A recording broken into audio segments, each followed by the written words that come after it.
Fala minha rapaziada, sejam muito bem-vindos a mais um vídeo aqui do canal. No vídeo de hoje eu quero cobrir com vocês um roadmap de DevOps que eu criei. Eu botei tudo nesse roadmap, mano, tá completinho. Eu vou mostrar aqui até, vou compartilhar minha tela com vocês para vocês darem uma olhada. O roadmap é esse aqui, ó, só para vocês terem uma noção mais ou menos do que a gente vai cobrir. Vai ser esse roadmap completo. Eu vou falar desde a área da programação até a computação em nuvem, que é a última coisa aqui e tudo que tá entre essas duas coisas, tá? E a gente vai falar sobre tudo, tudo, tudo, mano. Eu espero muito que esse vídeo ajude vocês. Talvez seja um vídeo um pouquinho mais longo, mas vai ser um vídeo muito esclarecedor, espero eu. Se vocês tiverem qualquer dúvida, deixa nos comentários. E a única coisa que eu peço é que vocês deixem um like e se inscrevam, porque a gente tá rumo a 50 mil aqui no YouTube. E vambora, galera. O que é a área de DevOps? A área de DevOps, ela é a junção da área de desenvolvimento, a área dos devs, com a área de Ops, que é a área de operações. Então, esse conjunto, esse handshake entre a parte de dev e a parte de operações, é o que a gente chama de DevOps. É uma pessoa entre as duas áreas que tem o conhecimento das duas áreas, tá? Tanto que, quando vocês verem eu passando pelo roadmap, eu vou falar um pouco sobre a área de desenvolvimento e também sobre a área de operações. A gente precisa saber as duas coisas, tá? Esse ciclo, esse símbolo do infinito que vocês estão vendo aqui na tela, ele é o símbolo do DevOps. O DevOps é sempre definido com esse símbolo. Ele é um ciclo contínuo que começa aqui com a etapa de planejamento. Quando você tem um projeto, você começa com o planejamento. Aí vai ter um time lá montando vários tickets. Eles vão passar esses tickets para o desenvolvedor. O desenvolvedor vai codar.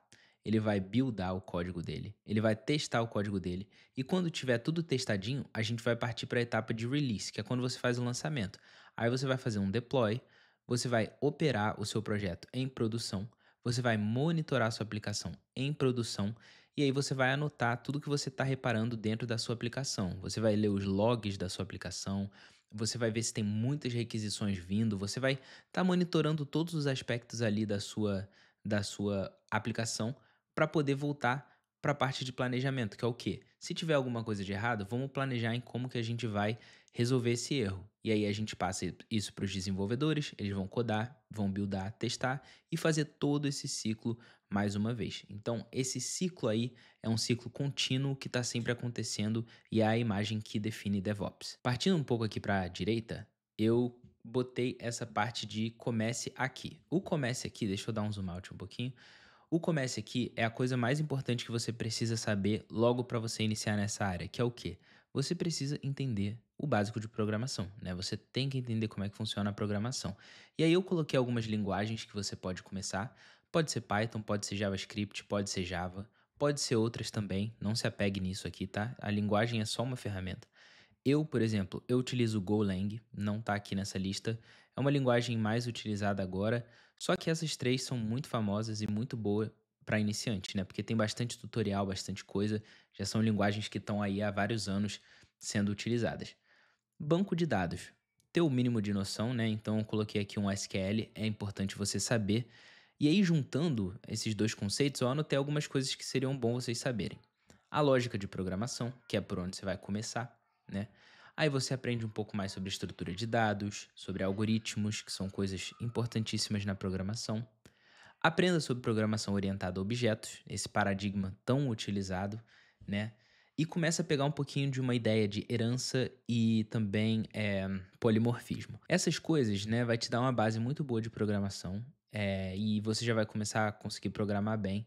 E com isso você consegue montar uma API REST, né? Você juntar o seu conhecimento de programação com o seu conhecimento de banco de dados e aí criar uma API, um CRUD, né? A gente pode colocar aqui, ó, uma API CRUD.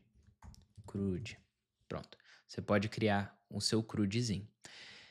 E aí, quando você tiver essa noção, você já está muito bem para começar, tá? E você já pode partir para a parte de sistema operacional. O que é sistema operacional e por que isso é tão importante, né? Quando você tem um computador, ele precisa operar em um sistema.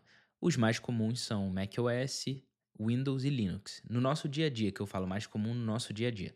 Só que os servidores que as empresas usam, que as empresas alugam, tipo da Amazon ou da Microsoft, vão ser servidores Linux. O Linux ele é um sistema operacional bem mais leve que o seu tradicional Windows ou macOS da vida, e as empresas usam muito o Linux.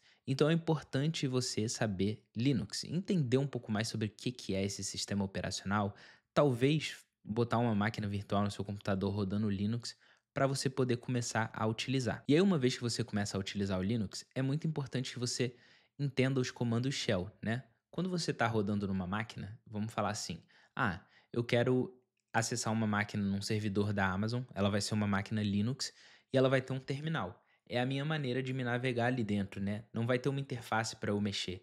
Eu vou ter que mexer pelo terminal. E você aprender esses comandos shell são muito importantes. Então, como que você lista, né, a pasta onde você está? Como que você muda o diretório que você está? Como você cria um diretório? Como você cria um arquivo? Como você lê um arquivo? Como que você faz o grep, né, para você pesquisar dentro de pastas e várias coisas? Como que você acessa uma máquina, né, remotamente, fazer um SSH? Como é que você copia arquivos da sua máquina para uma máquina remota? Todas essas coisas, todos esses comandos são importantíssimos. Eu uso muito no meu dia a dia e recomendo muito que vocês entendam o básico desses comandos aqui. Então, se você rodar um Linux no seu computador hoje, você pode pesquisar como eu rodo uma máquina virtual no meu computador, uma máquina virtual Linux. E aí você roda. O seu computador pode ser Mac, pode ser Windows, dá para rodar. E aí você faria isso, né? E começar a aprender esses comandos. Aprender sobre as pastas do Linux é um pouco importante também, porque o Linux ele tem esse esquema de pastas aqui que é um pouco diferente do seu Windows da vida e do seu macOS, né? Ele tem a pasta de binários, ele tem a pasta do etc, a pasta user e várias outras que você vai precisar entender quando você estiver navegando um computador Linux, tá? Então, muito importante. E aí, por último, como que você edita um arquivo através do terminal? Você pode editar usando o Vim, você pode utilizar o Nano, e outras também, tem outros executáveis aqui que você pode rodar que vai te deixar editar o arquivo pelo terminal. Então, isso daqui é só uma dica, né, o Vim e Nano, eu uso bastante o Nano, o Vim é muito utilizado também, mas só para vocês terem essa noção de como que você edita um arquivo pelo terminal, importantíssimo. E aí que você vai ter uma noção a mais de, eh, sistema operacionais, você já pode partir para o Git. Se você é programador e não tem uma noção de Git, você ainda não é programador. Você precisa entender o que que é o Git. O Git ele vai ser o seu controle de versão. Ele vai fazer o versionamento do seu código. E isso é muito importante. Se você não sabe o que que é Git, eu te recomendo a ir no Google e pesquisar o que é o Git, tá? O que eu coloquei aqui na intro. O que é o Git? E aí, por que que a gente deve usar o Git? O porquê das coisas é muito importante em tudo que eu vou mostrar para vocês aqui, tá? Como que você instala o seu Git numa máquina Linux e aí aprender a mexer no GitHub.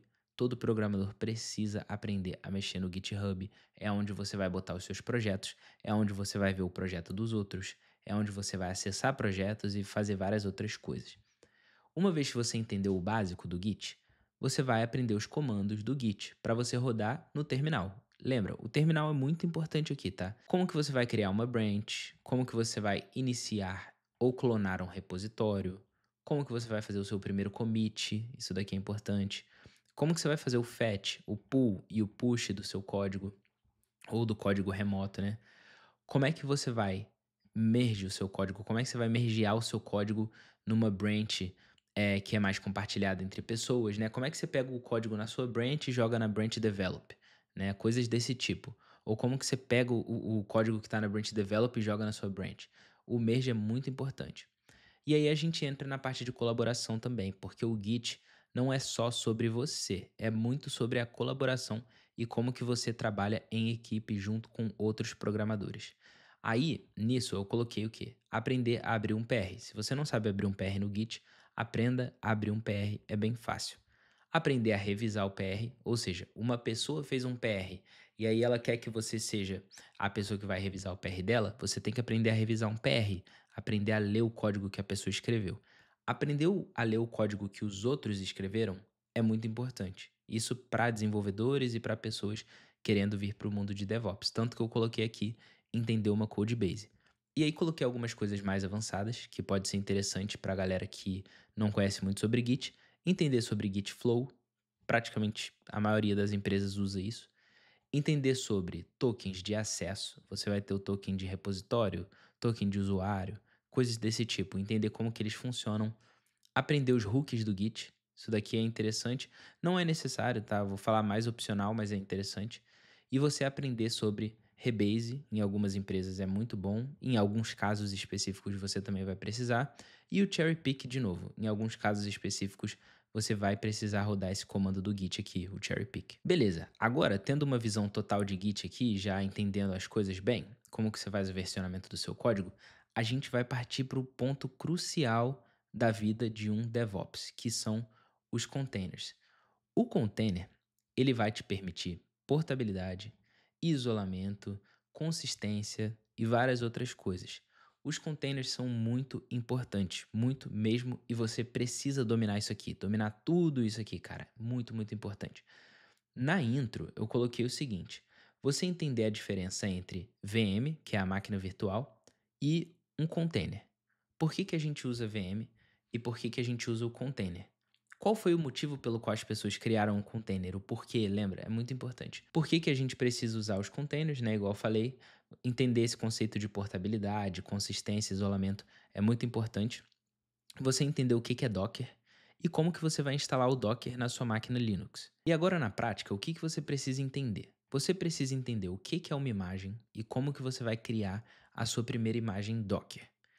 E aí, uma vez que você tem uma imagem, você pode rodar essa imagem, parar, deletar ou listar, né? Quando você está rodando uma imagem, você não fala que você está rodando uma imagem, você está rodando um container. Então, ele passa de ser uma imagem para um container. E aí você aprende como que roda, para, deleta e lista containers. Se você tiver o Docker instalado no seu computador e você estiver fazendo um projeto, você vai aprender isso. Entender o que são volumes e por que que você precisa do volume no Docker, muito importante. E entender também sobre as portas, né? As portas de conexão é muito, muito, muito importante. E aí dei um exemplo aqui, né, de Docker no seu projeto. O que que você vai precisar fazer? Você vai precisar criar um Dockerfile. Você já pode criar num projetinho seu aí, tenho certeza, se você tiver um projetinho, você já pode criar um Dockerfile. Entender um pouquinho mais sobre isso aqui, ó. Multi-stage build. O build com várias etapas, né? Ele vai deixar a sua imagem mais afinada, ele vai deixar a sua imagem mais leve. Então você fazer o build em várias etapas, várias fases, é interessante. Entender sobre variáveis de ambiente, muito importante, e sobre Docker Compose. O Docker Compose vai te ajudar aí a você não precisar ficar escrevendo comandos muito longos de Docker, vai facilitar bem sua vida na hora que você for operar no terminal. E aí depois que você aprende sobre o Docker Compose, a gente já pode pular para coisa mais avançada aqui, que é o quê? Como que você acessa um container e lê o log, os logs desse container, né, para você entender se as coisas estão indo bem, se as coisas estão indo mal, se tem alguma coisa de errado, se está dando algum erro. Os tipos de redes no Docker, né, os tipos de network, Kubernetes, que o Kubernetes é quem vai orquestrar os seus containers, e isso daqui é muito importante. Na vida real, quando você faz um projeto seu, você não vai precisar de Kubernetes. Agora, na vida real, um projeto que está rodando em produção, você precisa entender de Kubernetes e também entender de Docker Hub, que é onde vai ficar guardado os seus repositórios. Você vai ter repositórios no Docker Hub, igual você tem no GitHub, e lá você vai fazer o versionamento das suas imagens, que é a mesma coisa no GitHub, você faz o versionamento do seu repositório, do seu código. Então são coisas bem parecidas, mas um é para Docker e um é mais para código mesmo. Beleza. Cara, isso daqui anotem, tá? Isso daqui você tem que muito dominar, muito mesmo. Partindo do containers, a gente vai para pipeline. Pipeline é uma parte da vida do DevOps muito importante. A automação e a consistência, ela é muito importante. Toda vez que você faz um commit no seu código para o repositório, você quer que o código seja consistente. A mesma coisa que acontece toda vez que você commita o seu código, vai acontecer na próxima vez que você commitar. Então, por exemplo, eu quero commitar o meu código. Quando eu commitar, eu quero que ele faça o build, eu quero que ele roda teste, eu quero que ele rode linter e eu quero que ele faça o deploy da minha aplicação. Tipo assim, tudo isso junto, ele vai criar uma pipeline automatizada e toda vez que você commitar, essa pipeline vai rodar, vai passar todas essas etapas do seu código e vai fazer o que precisa ser feito. Então você pode automatizar a sua vida com essas pipelines. E aí eu coloquei aqui, fundamentos, né? Você entender o que que é CI e o que que é CD. Tem uma diferença entre os dois e é importante você entender o que que é um e o que que é outro. Como funciona uma pipeline? Ou seja, o que que é YAML, né, que é a linguagem de configuração que a gente usa para escrever uma pipeline? O que que é isso? o que são etapas numa pipeline, o que são jobs numa pipeline e várias outras coisas que você vai ver dentro de uma pipeline. Aí eu coloquei principais ferramentas aqui, tá? Eu botei o GitHub Actions, que ele é muito famoso, o Circle CI, que é o que eu uso no meu dia a dia, e o Jenkins também. Você não precisa aprender os três. Escolhe um e aprende e pronto. Eu tenho mais domínio de Circle CI, é o que eu aprendi. Já mexi com GitHub Actions, mas o Circle CI é o que eu uso no meu dia a dia. E aí, por último, o Makefile para ajudar 100% com a automação. O Makefile é uma linguagem de script e vai te ajudar muito com as suas automações. Aí eu coloquei, né, a definição não, coloquei alguns pontos aqui para o CI e para o CD. No CI, né, como que você roda os seus testes automatizados, cada commit que você fizer, como que você vai buildar a sua aplicação de uma forma automatizada, como que você vai rodar as outras coisas, como um linter, por exemplo, e aí como que você vai buildar as suas imagens Docker a partir da pipeline. Ou seja, toda vez que você enviar o seu código, teve uma mudança num arquivo que faz parte do Dockerfile, reconstrói a imagem, né? E aí, por último, a gente tem o CD. O CD seria como que você faz o deploy automatizado baseado na branch, né? Você vai ter vários jobs ali baseado na branch. E então, vamos falar, você tem um job baseado na main, ou seja, se eu enviar o código para main, eu quero que envie o meu código, né, e faça deploy em produção. Então isso é importante. Você fazer o deploy de um container, você fazer deploy de migration, dependendo do projeto, você aprender a dar um rollback se alguma coisa der errado, isso é muito importante. Ou seja, alguma coisa deu errado no processo de deploy, dá um rollback e volta para o estado anterior. E aí, por último, dá uma notificaçãozinha, né? Quando a pipeline termina de executar, você enviar uma notificação para o time. Pode ser via e-mail, Slack, Teams ou qualquer outra coisa que você queira utilizar. E aí, beleza. Aí, pô, aqui você já tem uma ideia boa de CI/CD pipeline. E agora vamos partir para a cereja do bolo, que é, cara, a coisa mais importante. Eu vou ver até se cabe aqui na tela. Cloud Providers. Cloud Providers, a gente tem três principais: AWS, Azure e Google Cloud Provider. Eu utilizo a AWS no meu dia a dia, é o mais utilizado, é o que mais tem espaço no mercado. Então, tudo que eu vou falar aqui para frente é baseado em AWS, mas você não precisa exatamente aprender AWS, você pode aprender Azure ou Google também, são muito bons e eles vão ter os seus equivalentes aqui, tipo nos serviços que eu for mencionar, eles têm os seus equivalentes também. Na parte de fundamentos, eu coloquei esse certificado da Amazon, tá? O AWS Certified Cloud Practitioner. Eu tirei ele, ele me ajudou extremamente nesse processo aí de aprender um pouco mais sobre nuvem, enfim, aprender mais sobre a AWS, foi muito bom. Eu indico vocês a estudarem para essa prova e, se possível, tirar a prova. Ela é um pouco cara, você não precisa necessariamente fazer a prova, mas se você tiver a chance de fazer, faça. O que é cloud computing, né? O que é a computação em nuvem? Aprender sobre regiões, zonas de disponibilidade, princípio do menor privilégio, você aprender a fazer comandos AWS no seu terminal, né? Você aprender sobre profile, funções, permissões e algumas outras coisas do tipo. E aí, saindo dos fundamentos, tá? Que de novo, essa prova vai te dar toda uma base para isso. Você pode começar a mexer com os serviços essenciais da AWS. Lembrando que a AWS, ela tem um free tier, ou seja, ela tem um tier que é gratuito que você pode usar os serviços na nuvem e vai sair de graça. Pode pesquisar sobre isso para você poder treinar aí na sua casa também. Por exemplo, a gente tem EC2. O EC2 tem uma versão que é de graça, vocês podem testar na casa de vocês. Se eu não me engano, o Dynamo tem uma versão que é de graça também, vocês podem testar aí na casa de vocês. E isso é muito importante, né? O Dynamo sendo um database, né? Um banco de dados não relacional, e o RDS sendo um banco de dados relacional. O S3 é importantíssimo, né? O storage mais famoso aí que tem. E a parte de redes, cara. Redes, assim, eu não tenho como dar ênfase o suficiente nisso. É muito, muito importante, cara. Muito. Aprender sobre VPN, tabela de rotas, grupo de segurança, load balancer, firewall e várias outras coisas. Cara, é importantíssimo. Eu tenho dificuldade com isso até hoje. E até eu estudo isso até hoje, tá? Mas tenham uma noção disso. E aí eu botei IAM aqui também. Entender como é que funcionam os usuários, as suas funções e as suas permissões. Coloquei alguns serviços importantes aqui, que é o quê? O ECS, para empresas que mexem com microserviço e tal, às vezes o ECS é bem interessante, você entender sobre serviços e tarefas, o Lambda, né, que é o seu serverless, você não precisa de um servidor para rodar uma função Lambda e isso economiza, ó, din-din. Então, importantíssimo, dependendo do use case, você pode usar um Lambda ao invés de usar tipo um servidor inteiro, por exemplo. E aí, por último, você entender sobre infraestrutura em código, o IAC, Infrastructure as Code. Isso é muito importante. Entenda a diferença entre CloudFormation e Terraform e por que que você usaria um ou outro. A palavra-chave está aqui, ó, state. Se eu puder botar isso em, não dá. Se eu tivesse como botar ela em bold, eu botaria, mas cara, isso é muito importante, state. Vamos mudar a cor aqui, vou botar verde. Era pra ser só o state. Tá bom. Enfim, o state é extremamente importante e eu recomendo vocês a entenderem essa diferença. Esse daqui foi o roadmap que eu criei, tá? Ele é bem completo. Eu espero muito que ele ajude vocês e vocês tenham uma ideia melhor desse mundo de DevOps, que é um mundo tão grande, tão flexível ainda, né? Ele é uma coisa mais nova, uma ideia mais recente e que cada pessoa tem uma certa ideia do que é DevOps, o que inclui e não inclui em DevOps. Mas eu espero que esse roadmap tenha te dado uma visão geral, que ajude você.